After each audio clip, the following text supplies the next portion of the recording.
Uh, all right. I thought I would talk about the cosmic order and Jung's psychology and the Night of Faith. Um, Basically, you've got three categorizations of planes of existence. You got heaven, you got earth, and you got hell. Now, I've classified each of these into leader, underlings, dynamic, and world of forms aspect. And basically, I'll just start with heaven, and you'll get the idea at this point. So, for heaven, the leader is Lord is omnipotent and good and perfect. In hell, the worst rebel is most powerful. As for underlings, in heaven, it's mutual co-rulers, and in hell, it's slaves who want to be master over all. There's a dynamic to heaven and hell, and for heaven, it's life, order, liberty, and for hell, it's death, chaos, oppression. The world of forms for heaven and hell is heaven is eternal, omnipresent, and cooperative, and for hell, it's static, confined, and separateness is a big part of it, and all against all. Now, I left out Earth even though I mentioned it earlier, because for leader, underlings, and dynamic, I've got something more one thing to like one line of text for it instead of three different things. I made a 3x4 box of these things, and this is just one box for leader, underlings, and dynamic. And for Earth, it's when tyranny rarely becomes law, rebellion becomes duty. Maximizing good can be done, perfectionism is bad, and there's mixed authority and mixed power in terms of good and bad. It veers towards heaven over time, though. And that leads me to the world of forms for Earth, which I mentioned. Heaven is eternal, omnipresent, and cooperative. Hell is static, confined, all against all. And Earth is in between the two, but it's also cyclical, evolving, and impermanent. Like things will go away and things will pop into existence for a while and then go away again, and so on. Now, as for the Night of Faith, I'm beginning to think the Night of Faith is sort of like they hold on to this categorization for the cosmic order, but they also practice a little Carl Jung stuff. And the Knight of Faith is basically someone who does the dance of the eternal and recognizes that something is impossible and then says, through the sheer absurdity of it happening and through the power of God, so basically by the power of God in anime, the thing will happen anyways. And a Knight of Faith is indistinguishable from a regular person.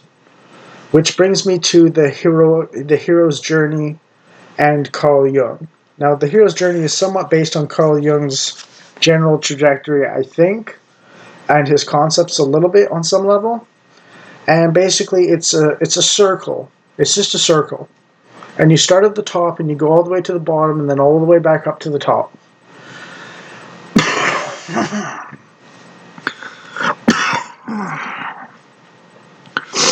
Now,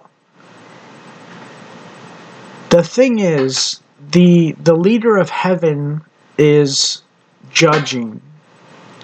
And compared to infinity, everyone who compares themselves to perfection or infinity falls short. I mentioned heaven has liberty, but hell has permissiveness. Now, permissiveness is basically do what you want as best as you can, no matter how bad you think it is. And liberty is sort of defined under the Christian order as You're free to do anything you want, but you want to do what's right. So your desires are aligned with what's good. So there's no reason why you shouldn't do it, and so on. Whereas permissiveness is, you know, it's bad for you or other people or something like that. It's corrupting and self-detrimental. It's detrimental in general, and you're going to do it anyways because no one's going to stop you from hurting yourself or others. Now, granted, there's a little bit of truth to the fact that if you might need to send someone to hell or through hell by punishing them for wrongdoing because they're bringing hell to other people unreasonably, and so on, to teach them a lesson or get rid of them if they're acting satanic. But that's part of the parcel of living between heaven and hell, where you find a mix of people and so on. So you get invited to heaven, you get sent to hell. And the power dynamic of Lord God in heaven as powerful over all things, and Satan being the most powerful over fellow slaves to sin or incompetency or dysfunction or something like that, is there.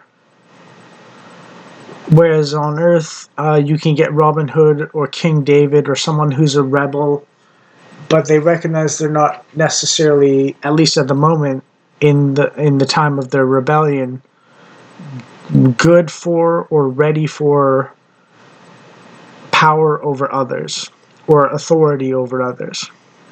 So they're not rebelling to gain power or authority. They're rebelling to set the natural order right once more. And if someone else is the ruler through their work, then they're totally okay with that, as long as it's the natural order.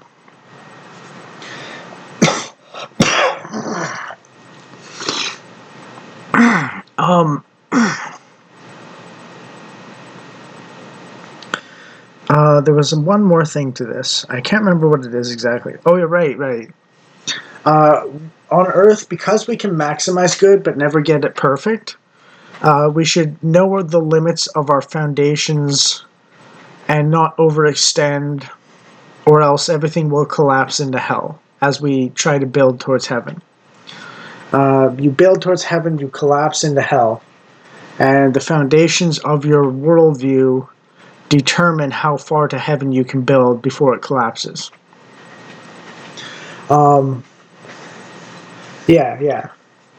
Anyways, okay, on to Carl Jung and so on in the hero's journey. So basically, you start on like let's say a farm or something like that in the middle of nowhere. Life's pretty decent, I guess, but it's not great. You're not like you're not a prince or a king or something like that. You're just a regular person in a decently well-run society.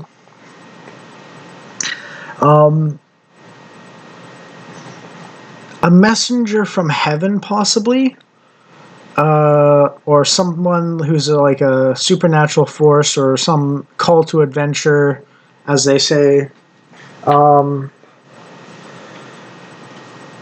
drives you forwards on the journey, and eventually you hit a point where you descend into the underworld or hell in some fashion, according to Jung in the hero's journey.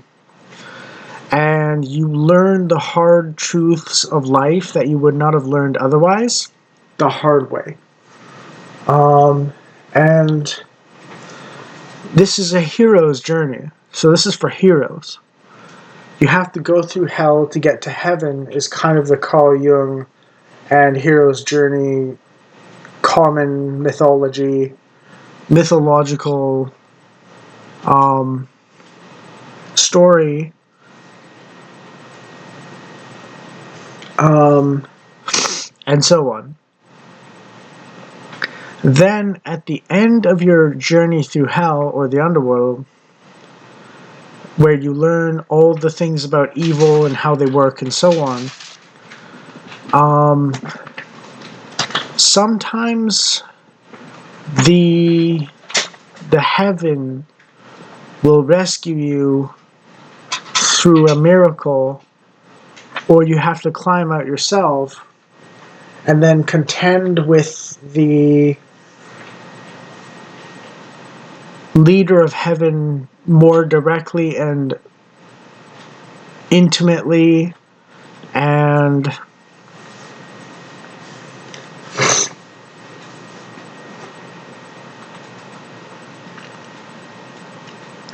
engage in communion with the leader of heaven or something like that, or the forces of heaven, in the way that I've described and so on. And you reach a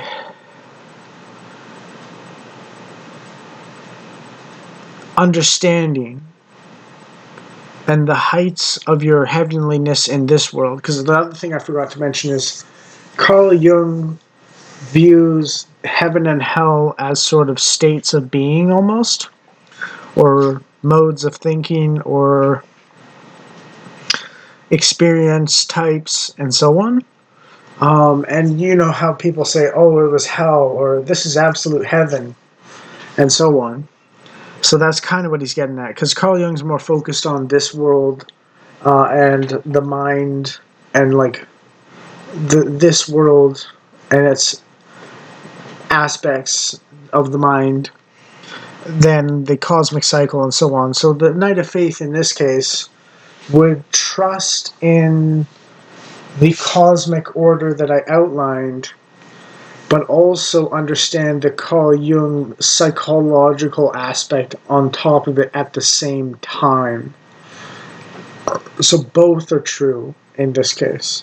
One is for the mind, and one is for the wider world outside you. And anyways, so once you get out of the underworld, you form a communion with an understanding and so on, and you become the height of your ascendancy towards heaven in this world. The top of your game, period. And you eventually have to start moving back towards where you started in the regular world. And that's why the Knight of Faith is, according to Kierkegaard, indistinguishable from a regular person here. Because he's made the hero's journey, and he's just back on the farm again doing his own thing.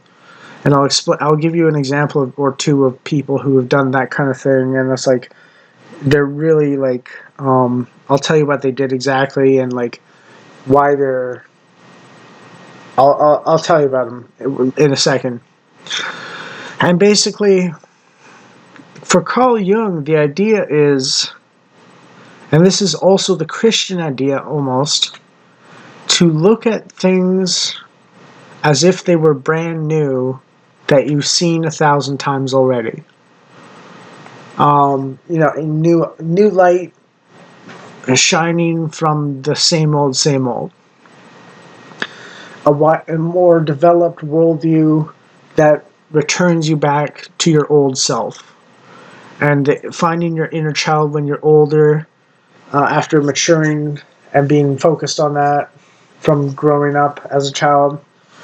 So child, teenager, adult, elder. The child and teenager are the child-ish or childlike aspect. The fully mature adult or the young adult and the fully mature adult are focused on the adult world and its aspects, and the elders find their inner child once more.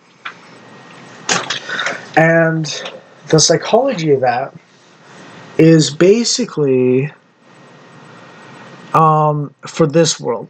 For heaven, for the cosmic order, the wider cosmic order, you know, heaven is the goal, absolutely. You know, but you could almost view it as stages of life.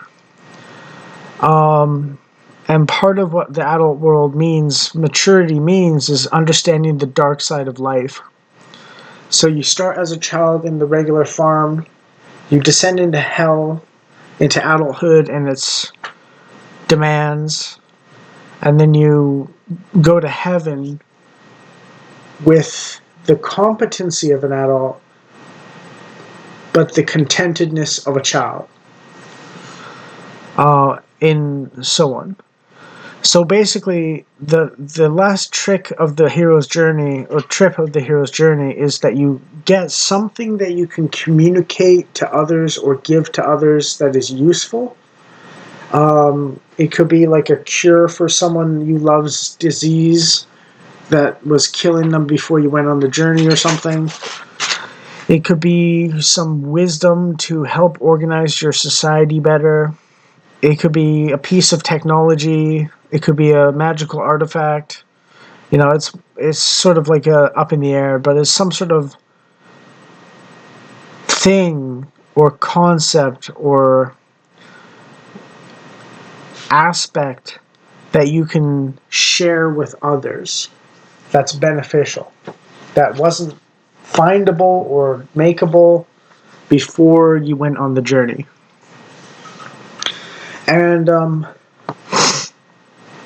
And then you go home and you live your life until you die. And then that's the hero's journey. That's the Carl Jung archetypes exploration and finding your wounded inner child and so on later in life and so on. And the people that I mentioned earlier that did it are George Washington and Cincinnatus. Now, Cincinnatus was Roman dictator 2 times, and basically what happened is he's really notable because he was given dictatorial power twice, and he did the job. He saved Rome from rebellion or invasion or something like that each time, and then he went straight back to farming.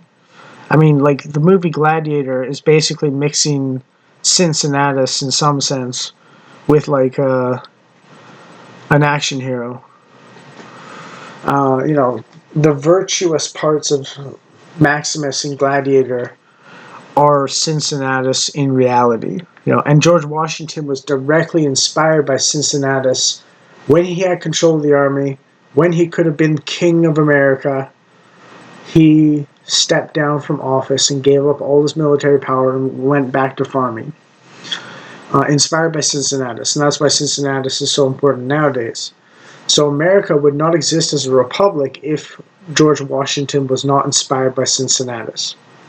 And that's what makes them both heroes. They went back to the ordinary life after saving their people and finding utter glory, and then giving the glory and the honors up, sort of, or the power up at least, to gift a better future to their people, and so on. So that's how it all ties together. I've mentioned the Jungian thing, the psychology of it. I've mentioned the Knight of Faith. I mentioned the hero's journey. I mentioned the cosmic order according to Christianity. And this is how it all kind of plays out and so on.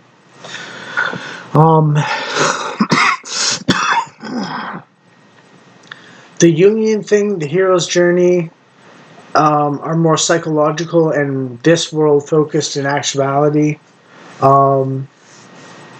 The Christian interpretation is the cosmic order as we know it in terms of like the science of God, basically, as opposed to the psychology of a saint with the Jungian or hero's journey thing. And the Knight of Faith is the one who actually manages to pull that stuff off, basically. And do the impossible through the gifts of God, and so on. And that's what a hero does, basically. So yeah, I hope you enjoyed. I hope you understood. Hope you learned something. But yeah, that's how I would tie all 4 concepts: the cosmic order according to Christianity, the Jungian psychology, the hero's journey, and the Knight of Faith.